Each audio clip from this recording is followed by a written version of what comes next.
سلام عليك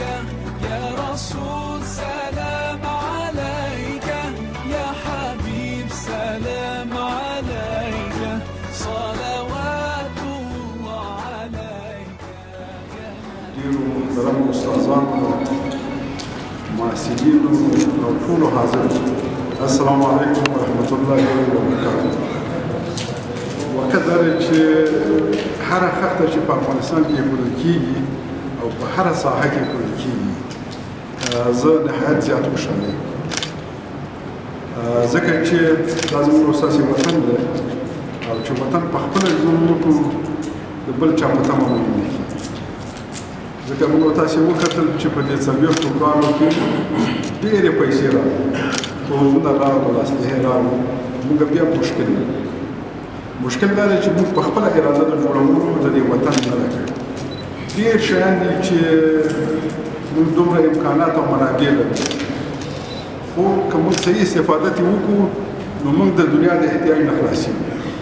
ځکه فقر ډېر بد شی دی هغه لاس چې ټیټي بل چا ته دی د هغې نه هغه لاس ښه دی چې ته پرې برتري ولري شرعي مسله ده بله مهمه مسله دا ده چې موږ باید د بل چا جنګ پورته لرو جنګ په هر منظور چې وي جنګ غیر د مصیبت نه غیر د فساد نه بل شی نه موږ تاسې دا پکار ده چې د جنګ نه څنګه ځان خلاص کړو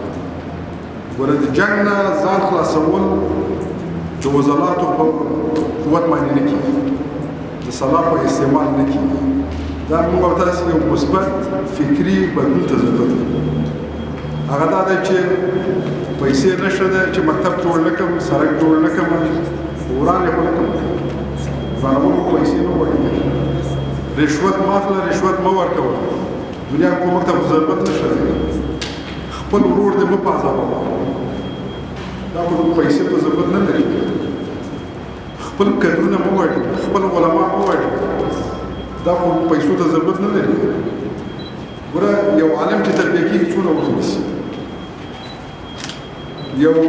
کس چې صرف د پوهنتون نه خلاصېږي 14 کاله نیسي چې بیا ماسټري و ډاکټورا اخلي تر ټولو 22 کلونو پورې نیسي نو هغه سرمایه موږ راغلو د منځه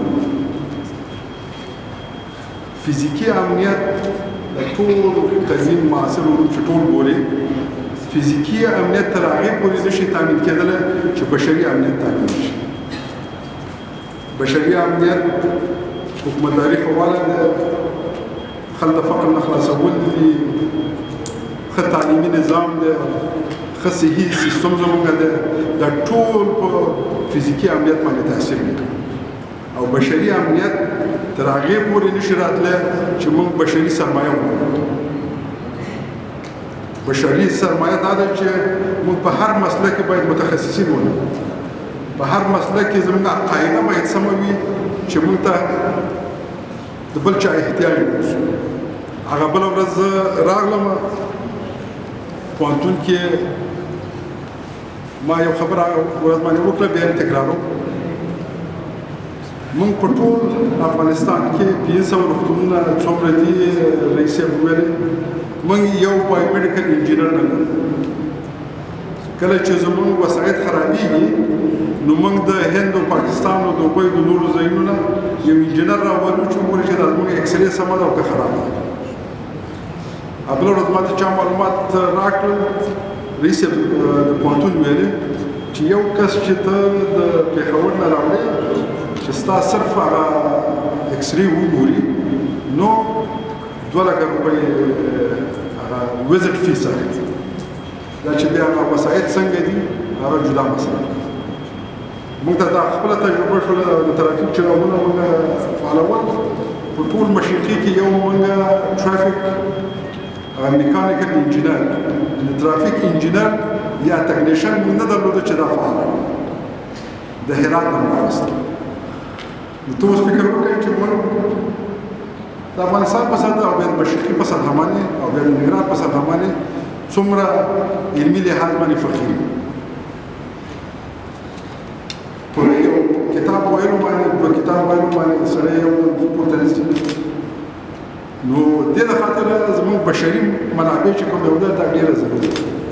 چې دا باید صحیح وشو. زما د علما کرامو او استادانو نه ټوله دا هیله ده چې دین دوه برخې معاملات دي، یو برخه عبادت. ولې چې موږ سره موږ ټول ورځ په عبادتو باندې ډېر بحث کوو، عبادتو کې به په مستحباتو باندې ډېر بحث کوو او هغه باعث د تفرقې کیږي، مګر په معاملاتو باندې هیڅ بحث نه کوو چې ستا نظام د ټک سره کوي، ستا وجایب د ځان په مقابل کې د ټولنې په مقابل کې سره کوي او څه کولی شو. ځکه موږ ته دا یو فلسفه ده چې بس هر څه خدای رارسوي، د دې شی نشته. دا هم ډېر لوی بحث دی د منطق په لحاظ. نو دنیا کارونه به داسې کوي چې ته قطعا نه مرې او د آخرت کار به داسې کوي چې سبا ته مرې. نو موږ باید یو نسل بل نسل لپاره کار وکړو. که دغه مفکوره موږ پیدا کړله نو زموږ هر څه سمې دي، پیشرفت هم راځي، ترقي هم راځي، د خلکو د احتیاج نه خلاصېږي. دغه جومات یوه ښه نمونه ده. په 1982 کې د 200 کسو لپاره دلته تعداد کېږي. څو کاله ووتل د خدای پور نه وي صحیح. بیا په 1992 کې حکومت بیا اراده وکړه چې دا جوړ کړي. بیا مشکلات پکې 94 کې حکومت ورته پیسې منظور کړې 22 میلیونه افغانۍ. دې کارونه بیا پټه په ودرېدل، یعنې 15 کاله نور یې ونیول، مګر تکمیل څه شو؟ په دې 15 شپږو میاشتو. یعنې موږ پیسې درلودلې خو استفاده هم ترې کوله، موږ امکانات درلودل خو استفاده هم ترې نه کوله. نو زه واقعا د زړه د کومې د نګران پوهنتون د قدرمن رئیس یې نه مننه کوم چې دې پسې منډې ووهلې، هلې ځلې یې وکړې، د شرکت مسؤل یې را پیدا کړ، هغې سره یې بحث وکړ. لا اوس هم شرکت ته ټولې پیسې د قرارداد مطابق نه دي ورکړل شوي، همداسې راګرځي. مګر دا یې دې ته متقاعد کړ چې دا جومات د خدای کور دی ته یې جوړ کړ. نن الحمدلله 1000 کسو لپاره دا جومات ګنجایش دی. کوټې امام خونې لري، تشنابونه لري او فرش و ظرف. مخکې ما په خبرو کې د سلیقې خبره وکړه. ډېر خلک وایي چې دا سلیقه هېڅ اهمیت نه لري. دا په اخلاقي لحاظ، په انساني لحاظ او په اسلامي لحاظ باندې سمه خبره نه ده. د یو سړي چې ظاهره قواره برابره نه وي، خپل نظافت نشي ساتلی، هغه نشي کولی چې ټولنه پاکه وساتي، هغه نشي کولی چې خپل کور پاک وساتي، خپله کوڅه پاکه وساتي. دا موږ او تاسې پورې اړه لري چې څنګه خپل کور، کوڅه او خپله ټولنه پاکه وساتو. ما مخکې مثال استاد محترم مخکې دې ته مې راوړه ډاکټر صاحب ته چې حضرت عمر رضی الله عنه د جمعې په ورځ خطبه ویله. نو سلمان فارس غوندې فقیر صحابي جوړ شو ورته او ورته ویې ویلې چې عمره ښکته شه موږ ستا خطبه نه اورو. ولې نه اورې؟ تا بې عدالتي کړې ده. نو چې څوک بې عدالتي وکړي د هغې خطبه اورېدل پکار نه ده. هغه خطبه بس کوي راښکته کېږي. څه بې عدالتي مې کړې ده؟ ویل بې عدالتي دا ده چې موږ چې کله دغه مال چې تقسیموو د ټوټې غنیمت کې همداسې چې تقسیمېده نو موږ زما ته جامې ونه شولې. یعنې سلمان فارس غوندې یو فقیر صحابي ورته پاڅېږه ورته وویل مګر ستا جامې اوږدې دي، نو معنا دا چې تا زیات اتکا اخیستی. نو هغه ورته وایي چې د دې جواب به خپل زوی عبدالله وویل. هغه پاڅېږي ورته وایي چې ما خپله حصه پلار ته ورکړې ده او دا په دې خاطر باندې چې دا امیرالمؤمنین دی او د صورت هم غټ په دغه جامو نه د دې جامې نه کېدلې. نو باید امیرالمؤمنین هغه لباس په دغه برابر وي، په هغه اصولو او ښه ښکاره شي. دلته د سلیقې مسله دلته چې زه ګورم دغه فرش تعینول هر رقم فرش تعینېدلی شو دغه چراغ تعینېدل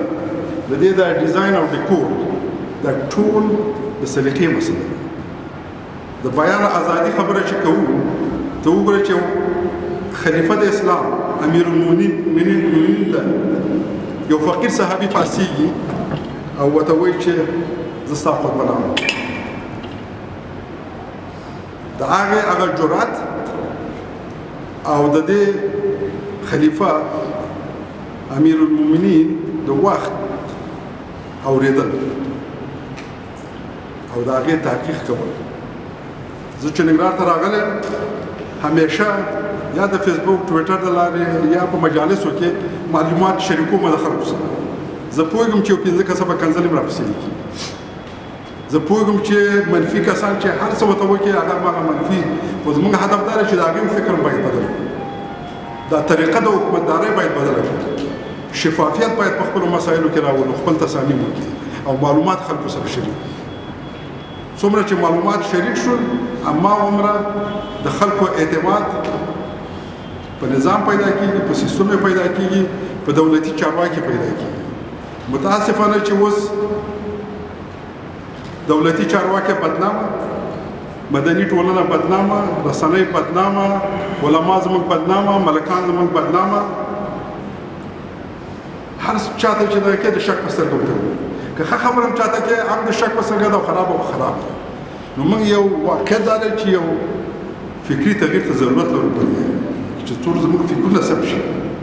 ځکه ستا فکر چې سم نه شو ستا حرکات نه سمېږي